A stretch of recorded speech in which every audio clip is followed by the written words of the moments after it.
all-new Dr. Phil. This fighter says his toughest opponent is his ex. You should be punched in the face. They're fighting over their son. You think he's not being cared for? No, sir. Was she that way when you were married to her? I honestly don't remember. What do you mean you don't remember? Have you been hit in the head that much? His current wife She's a devil. Ashley Dracula's wife. is taking swings at her as well. There was a huge rat hole at their house. It was flea infested. Today, I'm going to video this because she's crazy. I'm the crazy one. You're the one with red hair. This is at a Little League baseball practice. the gloves come off. You're trying to be me! Then why did you dye your hair red? We bicker about the color of someone's hair. Are you kidding me? Let's do it. Have a good show, everybody. Here we go. This is a safe place to talk about hard things. Stand by. We'll count you down. I try to be an emotional compass and point you in the right direction. 5, 4. I am not giving up on you.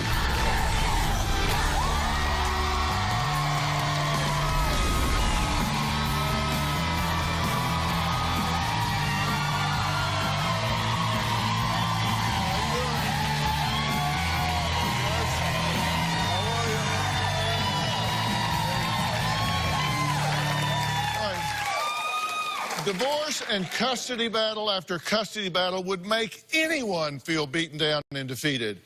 Even this guy. Welcome the explosive Eddie Showtime Walker. He's a martial arts powerhouse who says that for the past 8 years, he's been battling his toughest opponent ever, his ex-wife, Melissa. Doing this, and you're doing this, like you in a boxing ring. I don't want to be around you, period. I don't want to be around you either. Well, Eddie and Melissa are fighting over their son, but they say the accusation and arguments between Eddie's current wife, Ashley, and Melissa have gotten downright ugly. Then shut your mouth. You're a horrible mother. You should be punched in the face for how you acted. Eddie and Ashley say they've picked up his son from her house looking like this. They also accuse Melissa of allowing the child to live in homes like this. And when he was only 3 years old, they claim she left chemicals like these lying around within his reach. Now, Melissa says Eddie's accusations are low blows, and Ashley is nothing but an evil, controlling puppet master who has turned her ex against her, taking pleasure in making her life a living hell. Well, first, let's hear why Eddie and Ashley wonder if the young boy would be better off without his mother in his life at all. My ex-wife has a false sense of reality. Do you know that hates y'all because y'all move so from me? She is a pathological liar. I do not cause problems. You cause problems by running your mouth. Melissa may be bipolar. You should be punched in the face. She just blacks out and goes into straight chaos. Shut your mouth. Hey. You add more. She's talking to me. I'm going to talk to her. She can be so vulgar and angry 1 second, and then the very next minute, oh, hey, how are you? She's got the head, she's got the hands. You don't talk to my son. You're a horrible mother. You don't have custody of your child. When Melissa and my stepson moved into her husband's house, it was scary. No place for a kid. There were holes in the walls. The bathroom was horrible. There was a huge rat hole. There was rat feces. The toilet was disgusting. They had multiple dogs, multiple cats, and my stepson even told me he used to take baths with the pets. It was flea infested. He came to our house covered in bites, bed bugs, and fleas. There was a time I found he had cat pee in his shoes. My son had, severe sunburns. He would have splinters on the bottom of his feet, sores on the back of his heels. He would have soiled underwear on. And he would say he's had those on for like a day and a half, 2 days. There's a huge neglect issue that we're dealing with. Every time that Melissa would come to pick up her son, you've got him just screaming, "Daddy, don't leave me, Daddy, don't leave me." It was really sad.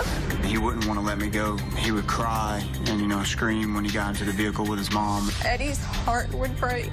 The last thing that I ever wanted was for my son to have to go through any sort of emotional turmoil. I don't believe that Melissa and I will ever find peace unless she gets some serious help. Okay, so let's just get straight to this. Are you two concerned actually about the safety, welfare, and well-being of your son? Absolutely. So when he's with his mother, you think he's not being tended to, protected, and cared for? No, sir. Was she that way when you were married to her? I honestly don't remember. I worked all the time. What do you mean you don't remember? Have you been hit in the head that much? I have been hit in the head a lot. No. I mean, how do you not remember? You were married to her. I was. When I was in a relationship with her, I was in the relationship up till my son was just over 2 years old. I was working. How was she with him then? Mm-hmm. Did she feed him, hold him? She did. Love him, nurture him? Did she do the things that a mother would do? Yes. So what happened? I have no idea. Okay, what do you think's going on with her?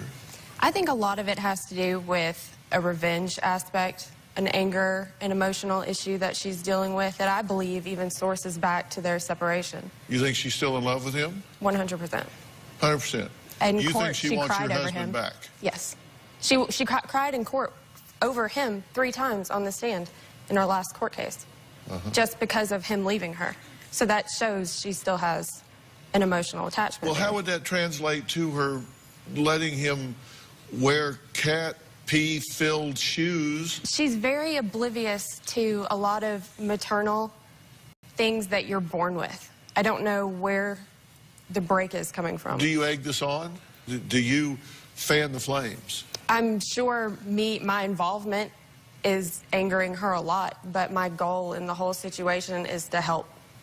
I want to help him, and I want to help her. Yes, sir. I heard you barking at her pretty good. Oh, that was after she cussed me out for the 3rd time. Well, but you were barking back pretty good. You were holding your own. I can hold my own. Yeah, I've been known to hold my own. Yeah. Not that that's something to probably brag about, but. Well, you seem to be pretty proud of it. I mean. You seem to be grinning ear to ear while you're talking about it. I'm really embarrassed to talk to you about barking. Yeah, you don't seem embarrassed. Sorry. You think you're a better mother than she is or ever will be? I think that I am more aware of things than she is.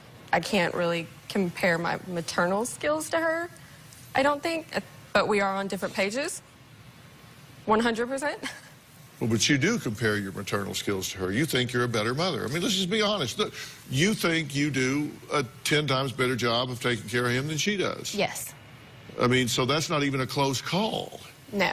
He wasn't even potty trained until he was like 7 and walked around with feces in his pants at school for 2 days. And I'm the only one that was catching it. She was completely oblivious.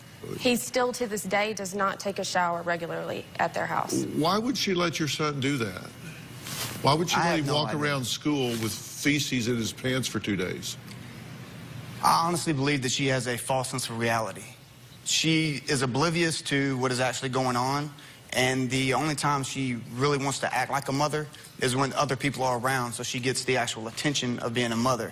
Any other time, she just lets our son do whatever he wants to do, and she assumes that he's changing himself. Is this what triggered custody? Yes. Your move for custody? Yes, it's one of the reasons that. Well, for custody. she tried to move to Pennsylvania. Yeah. I think she's going to deny that.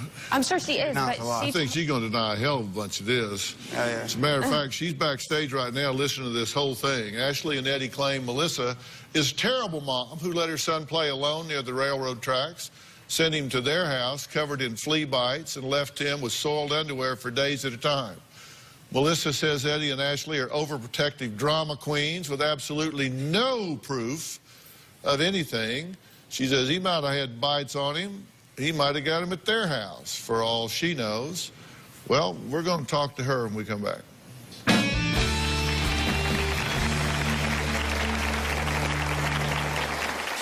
The relationship with my ex-husband, Eddie, is terrible. He hides behind his wife. She runs the show, not you. You're her little puppet. She's a devil. Ashley is Dracula's wife. You're trying to be me! Hysterical! Then why did you dye your hair red? Honey, your dress is about to rip at the seams. Monday Monday on an all-new Dr. Phil. A devious daughter. You leave your job to go home and wake her up so she's not late for her job. I'm a heavy sleeper. An obsessed mom. Did you chase her through the neighborhood? And what happened? You get kicked out of the Roosevelt Hotel. The night before the show. This guy got into the bed and took off his clothes. I don't put up with that kind of stuff. Oh, no, you draw the line there. That's Monday. One time, when Melissa still had custody, she was going off, you bitch, get out of the car. She's screaming at me with my stepson in the car. So I get out of the car, and I'm like, call me a bitch one more time. And she gets in my face like this, and she calls me a bitch again. So I pushed her back, and I was like, don't get in my face. And she immediately said, you just assaulted me on my own property. I'm calling the cops. The cops came, and I said, officer, I have never been involved in a situation like this in my life. Well, luckily, no one ended up behind bars that day, but Ashley and Eddie swear that is nothing compared to Melissa's out-of-control behavior that they deal with every day. Melissa says Ashley is the problem and just needs to butt out, stop provoking her, accusing her, harassing her, and ruining her life. Take a look at what she has to say. The relationship with my ex-husband, Eddie, is terrible. He hides behind his wife. She runs the show, not you. You're her little puppet. She's a devil. Ashley is Dracula's wife. I think she feels she is my son's mom, and I'm like, I'm his mother. You're a horrible mother. You don't have custody of your child. When Ashley tries to discipline my son in front of me, I don't like it.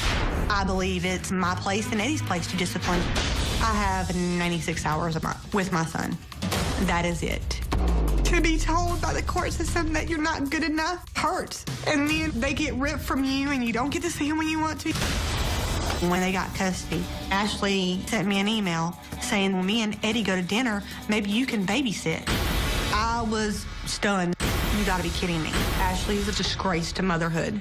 When Ashley told me that she's more of a mother to my son than I am, I was so peed off. I was shaking. I blacked out. I don't even know what happened afterwards. I had one grandma tell me I should punch her in the face. I'm at my limit. Enough's enough. You've been listening to everything that's been going on so far, so before we even start, I'll let you respond to what you've heard thus far. I mean, a lot of stuff that they're saying as far as, like, feces in the underwear for 2 days, I don't even know where that came from. Came from the first court case. Well, I don't with remember the documentation shown. I don't remember any of it. It happened while you were moving. Right. He pooped himself. Then you sent him to school the next day without a shower. Were He you was in my all house? day Were you school. there? So you're just going by words of a It was child. dried poop in his Okay, how do underwear. you know it didn't happen at school? How do you know it didn't happen at We school? You already didn't have... talked about this, Melissa. You said no, we you have did not know. Well, of course I didn't know if it happened at school. How do you know it didn't happen at school? Because y'all picked him up. Or used these same excuses before. This is the same story, different day. This is why we can't ever get anything solved. No, the reason why we can't get anything solved is because y'all don't know how to co-parent, and the fact that y'all keep alienating me from my son. You're the one that lost custody for alienation. Okay. No, I didn't. That alienation and didn't you neglect. just say in the previous that we lost custody, I lost custody, the reason we went to court and everything was because you thought we were moving to Pennsylvania? But the reason... And I never told you we were moving to Pennsylvania. Well, You I've reviewed asked the me. court records, and the issues seem to be parental alienation and neglect. Right, yeah, because of the flea bites and all that. They consider that. But the thing about it is there's no dates and no times on any of the photos that they presented to the court. But the judge Why did the court rule against you? My attorney was stunned. I mean, I've talked to several other people.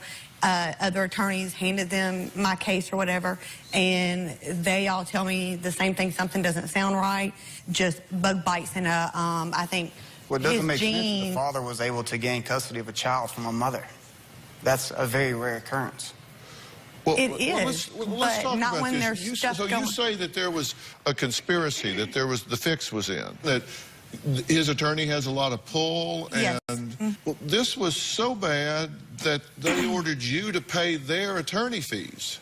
That not only did they rule against you, but they said it was so egregious that you've been ordered to pay their attorney fees. And you think all of that's because the fix was in? Right. This is corrupt. Right. I do. I really do, because it doesn't You make think it had any anything sense. to do with the fact that your son was covered up in insect bites? Were you aware of this? He sent me a picture of it on my phone. He did. Yeah. Were you aware that your son was in this condition? No. How can you not be aware that your son is in this condition? Because he's not with me. He was with them majority of the time. And like I said, there's no dates and time on this. There's no telling when this event even happened. And that's what my attorney was telling the judge. There's no way that this could happen in a short period of time when he was with me and not with them. And it was documented in the court records that he was at school with dried feces in his pants. At school? Yeah, but that's what I'm saying. How do we know it didn't happen at school? Why does it always have to happen because he just left my house? I mean, how do we know that he didn't have an accident at school? I don't know. But you think this is because the judge is corrupt? Coming up. Oh my gosh. Eddie and Ashley say Melissa's husband David shouldn't be around their son. They say the 9-year-old is scared of David because, well, they say because he's a bad man. We're going to add him to this conversation when we come back.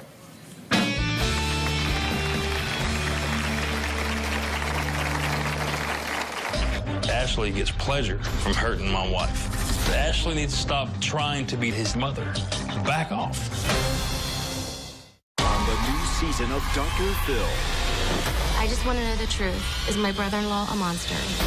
An uncle too affectionate with his 16-year-old niece. You're sending her a letter that says, I love you with all my heart. You put whipped cream on your neck, and Grace says you ask her to lick it off. I don't remember doing that. The creep meter is pegging over here.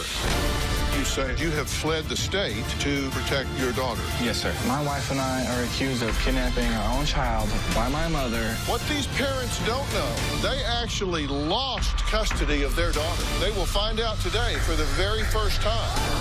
Plus, you were the facialist to the stars. Jennifer Aniston, Courtney Cox. Accused of hiring a hitman to kill her rival. Did you solicit someone to kill this man? It was one of those, oh, I could kill this person. I should find someone to take him out. You typed out a text message. I have found someone that can do this deed for me. Coming this fall on Dr. Phil. Melissa's husband, David, has had a couple of issues with the police in his past. Melissa's husband is a convicted felon. He has been charged with burglary and robbery. David was incarcerated for multiple years. David's past doesn't show me that is the type of role model that my son should be around. David and Melissa have gotten in multiple physical fights. There are police records. My stepson told us he saw David throw a bottle at Melissa's head. He's a very, very aggressive man. Well, Melissa's husband, David, admits that he is a convicted felon who served time for burglary and robbery, but insists he's a changed man. Ashley disagrees and says he's threatened her after she confronted him when Melissa allowed Eddie's son to call David Daddy. Ashley and Eddie are doing their best to keep Melissa as far away from her kid as humanly possible. Ashley gets pleasure from hurting my wife. Ashley needs to stop trying to be his mother. She's his stepmother. Back off. When he called me daddy, he told me Eddie was your dad. In my heart, he is mine. I'm not his dad. He has a dad. I want to be the one he can come to and not worry about being judged because he's crying. Melissa is a wonderful person. She's the best mother I've ever seen. He's not the same kid he used to be. He just doesn't seem to care anymore.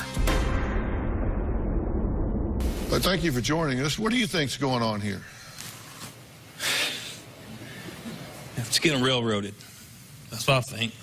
You think she's getting railroaded? I think she's being railroaded by these two. Every time, I wasn't around a lot during the baseball, and a lot of times, Eddie's the biggest coward I've ever met in my life. Ooh. Ooh. He never said he was a smart man. Oh, my Lord of mercy. Same for you, buddy. How is he a coward? Well, because they'll gang up on Melissa when there's nobody around to be a witness.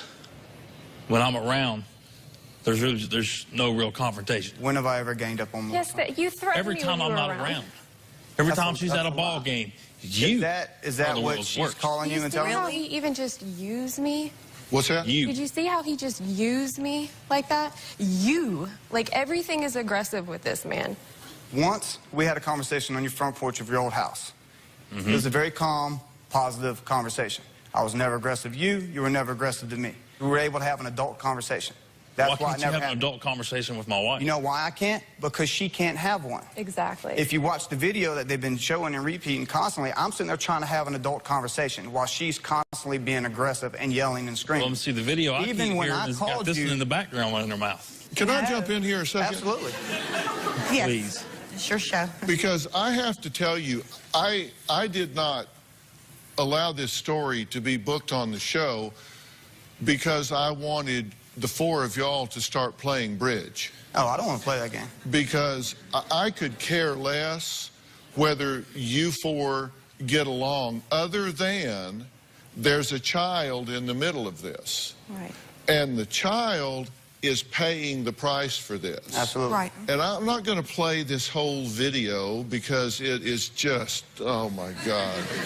I'll give you some snippets of it. This is at a Little League baseball practice. So, listen, Little League baseball practice. Let me tell you what that means. That means this is about the children. But here's what happened. I'm going to video this because she's crazy. I'm the crazy one. You're the one with red hair. You're trying to be me. You're trying to be me. Hysterical. Then why did you dye your hair red? I did not dye my hair red. Are you jealous? Be here and you need to support. Ew, honey, your dress is about to rip at the seams. Okay, just out of frame are the children. This is a baseball practice for children. But no, we got to get over to the side and bicker about the color of someone's hair. Are you kidding me?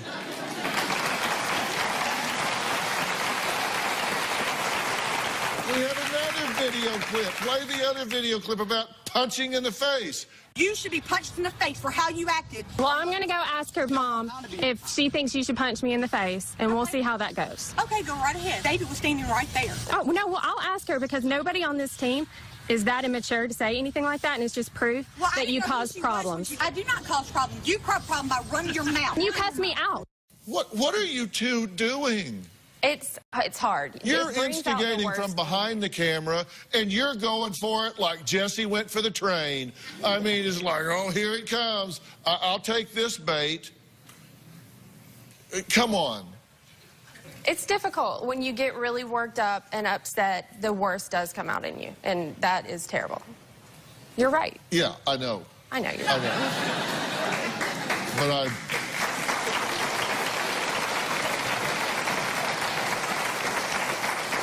It's just difficult to try to work with her in all of her lies. you know, you two should go Thelma and Louise and just haul ass, the two of you.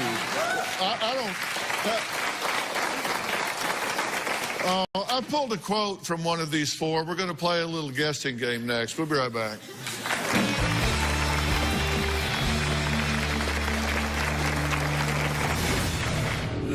You're coming across as jealous and irrational and unstable, and they're getting findings against you for parental alienation. You're losing badly.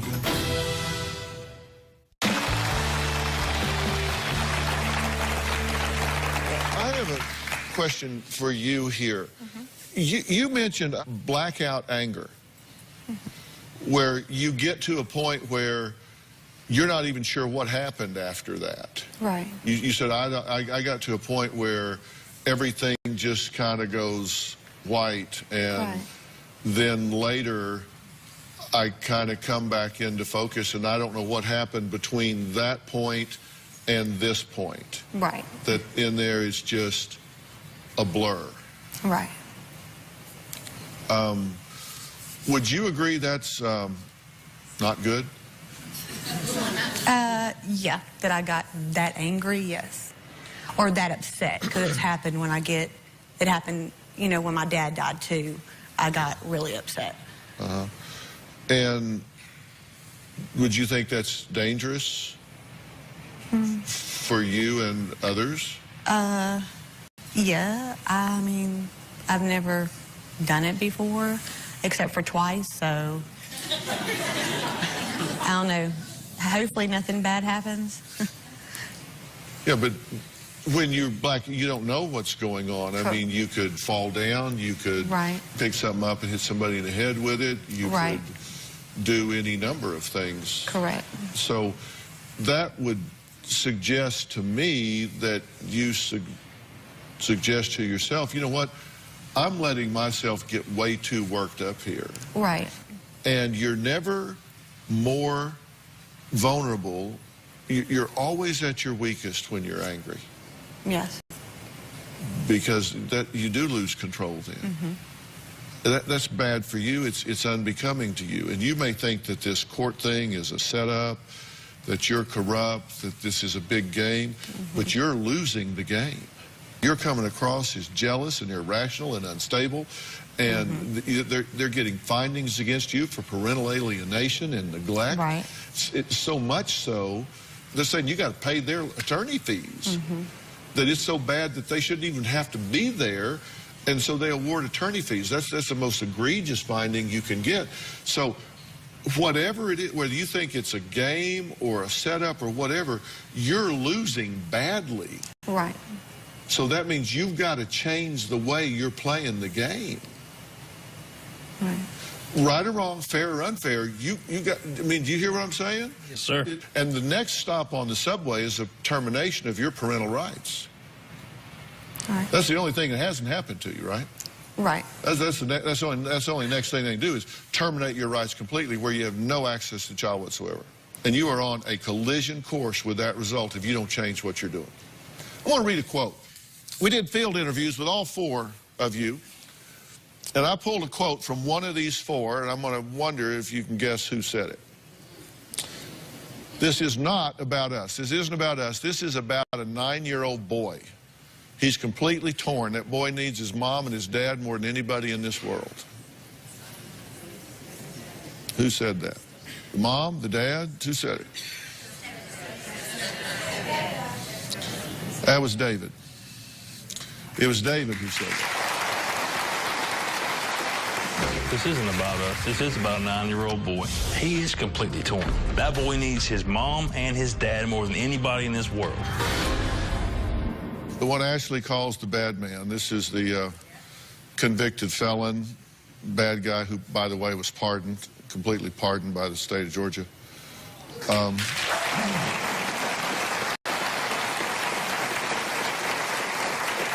In the interest of full disclosure, I thought I'd throw that little tidbit in there. You know, he didn't say, you need to get rid of this cowardly son of a bitch. He said he needs his dad. He needs his dad in his life. When he was talking to us, nobody else around, he said he needs his mother and his dad in his life. Just so you know. And I appreciate that. We're going to take a break. When we come back, I'm going to show these parents how their childish behavior is no laughing matter. How much longer can this go on before their action causes severe reactions in the child that all of them love? And I do believe that. I think you very much love your son. I think you certainly love this child. I think everybody wants the best for this young boy. But I'm going to tell you what's going to happen if something doesn't change. We'll be right back.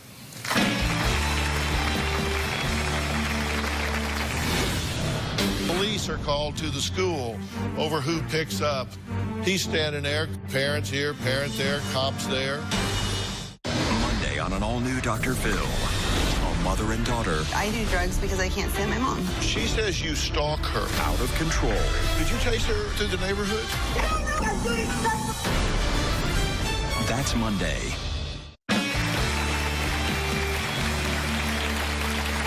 As we've seen here today, divorce and custody battles affect everyone. I mean, they really do. In particular, the innocent child caught in the middle. And, you know, I want everybody to listen to what I'm getting ready to say, particularly you 4. But divorce is a prominent reality in our society. Everybody says that we have a 50% divorce rate in America. The truth is that's not correct. The divorce rate is somewhere in the 30s. It's anywhere between 34.6% and 38%. If it's a second marriage, it jumps up into the high 50s, close to 60. If it's a third marriage, you get about a 70% divorce rate. But it is a prominent reality in a lot of kids' lives. And, you know, I've kind of put together a timeline of what's happened in this young man's life. You know, he's born in '06. And then at age 2, there is divorce. Melissa and Eddie divorced. So at this point, his world's rocked, okay? And then at age 4 or 5, he's now a little boy, and neglect and alienation is reported. So we start having problems, and then in 2012, custody case number 1 takes place. So we've got this tug of war going on. Okay, also in 2012, there is a change of custody here. He's 6 years old. There's a change of custody. Okay, then in 2013, we've got this ballpark incident that we've talked about. I just picked some things out of his life that have gone on. Also in 2013, police are called to the school over who picks up, who doesn't pick up. Cops are there, though. He's standing there, cops are there, parents here, parent there, cops there, okay? Then we get custody case number 2. And we have these text messages going back and forth. Please don't talk to him about these court cases. Well, I'm going to tell him what I want to tell him. Well, the court says don't talk to him about it. Well, I always tell the truth. Okay. So he's being dragged through this.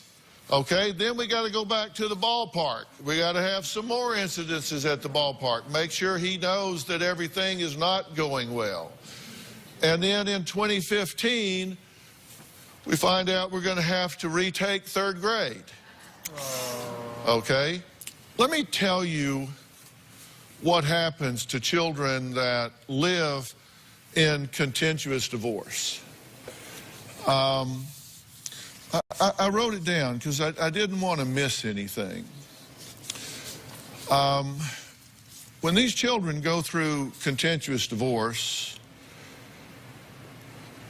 they have appreciably lower math skills. They have appreciably lower social development. They have appreciably lower achievement in college. They're at higher risk for anxiety, stress, low self-esteem, and they have a higher frequency of health problems. If they get married, they have a 2 times higher divorce rate, and it's already very high. If they marry someone that is also from a divorced home, they have a 3 times higher divorce rate. And they have a 5-year shorter lifespan, which means it's eroding their overall constitutional strength going through all of this stuff.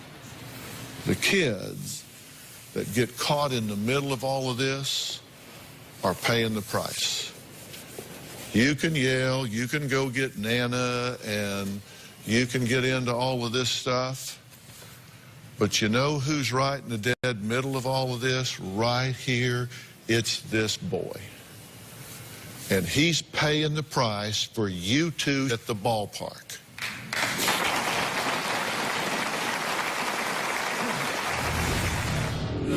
Y'all are violating every single rule. It's time to stop. Do you need Dr. Phil's help? Text Phil to 88500 and share your story for a chance to appear on the show. Standard message and data rates may apply. We can't do this show without you, our studio audience. If you are going to be in the Los Angeles area and you would like free tickets, go to drphil.com and click on Be in the Audience. Or you can call 323-461-PHIL.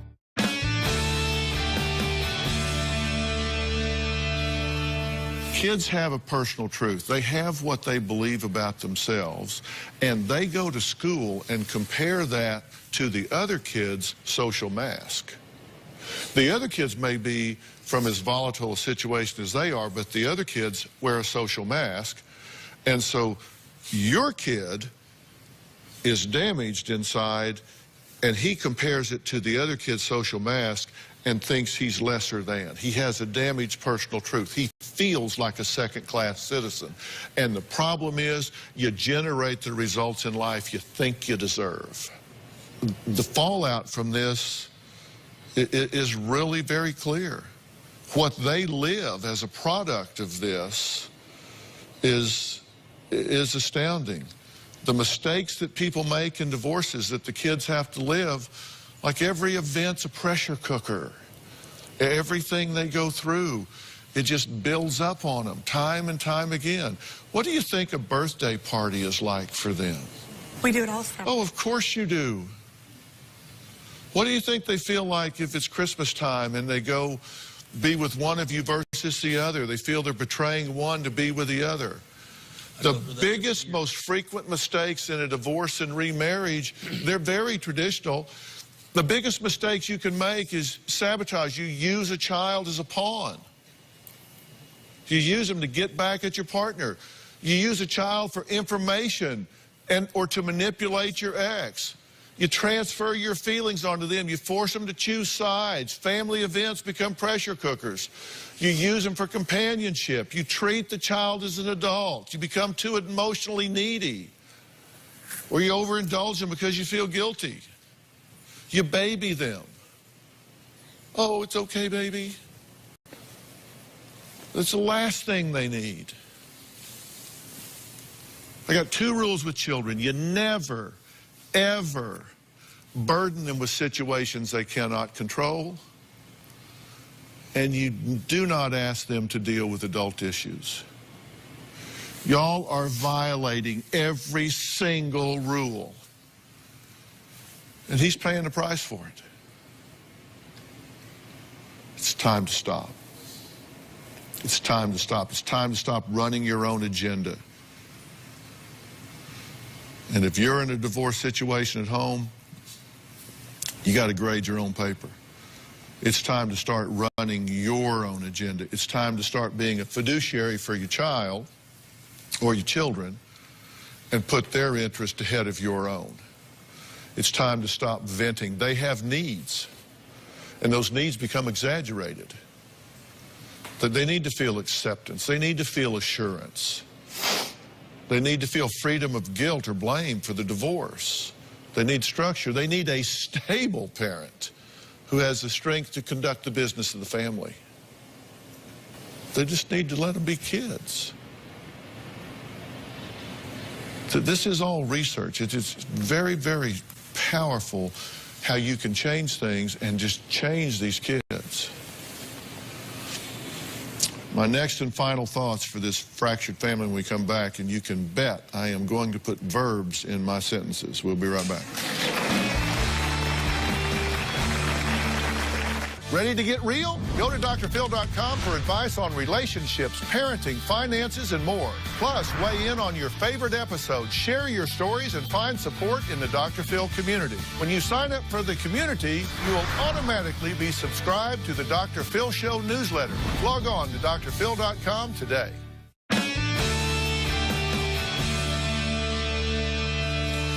What can you two do to improve this situation? I would like for her to just acknowledge that I am a part of the situation. I didn't ask you what she could do. No, but that's how they all start, is she starts yelling at me. Oh, my God. What can you do, since you're the only person you can control? I just don't get upset and be supportive. I'm sorry. I think what I've been doing is very positive. I think it just gets out of control when there's conflict. I think you're well-intended, but you lack an important ingredient, and that's insight. I want you to watch this show when you get home. Okay. And I want you to watch it 2 or 3 times. Because the first time you watch it, you'll see certain things. And the second time you watch it, you'll see some other things. And about the third time you watch it, you're going to go, holy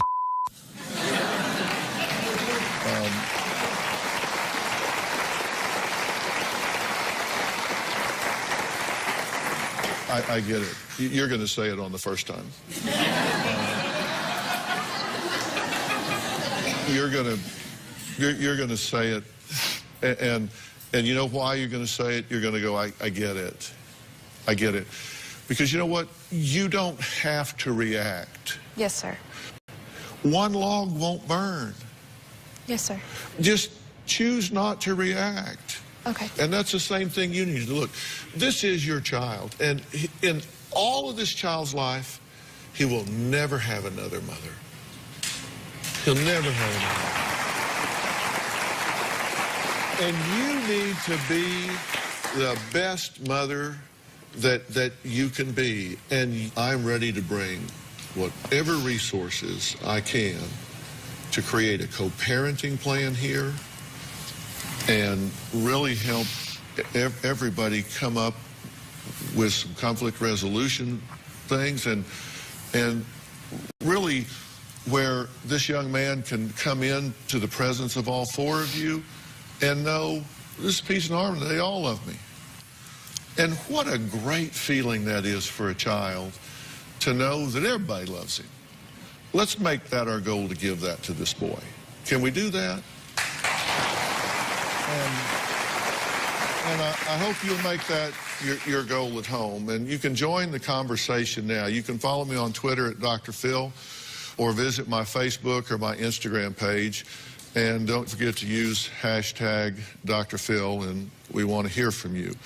Are you or someone you know locked in a bitter tug-of-war over a child? If so, go to Dr. Phil and tell me about it, because I care about these kids. I want to stop this erosion of the family and putting these kids in the middle.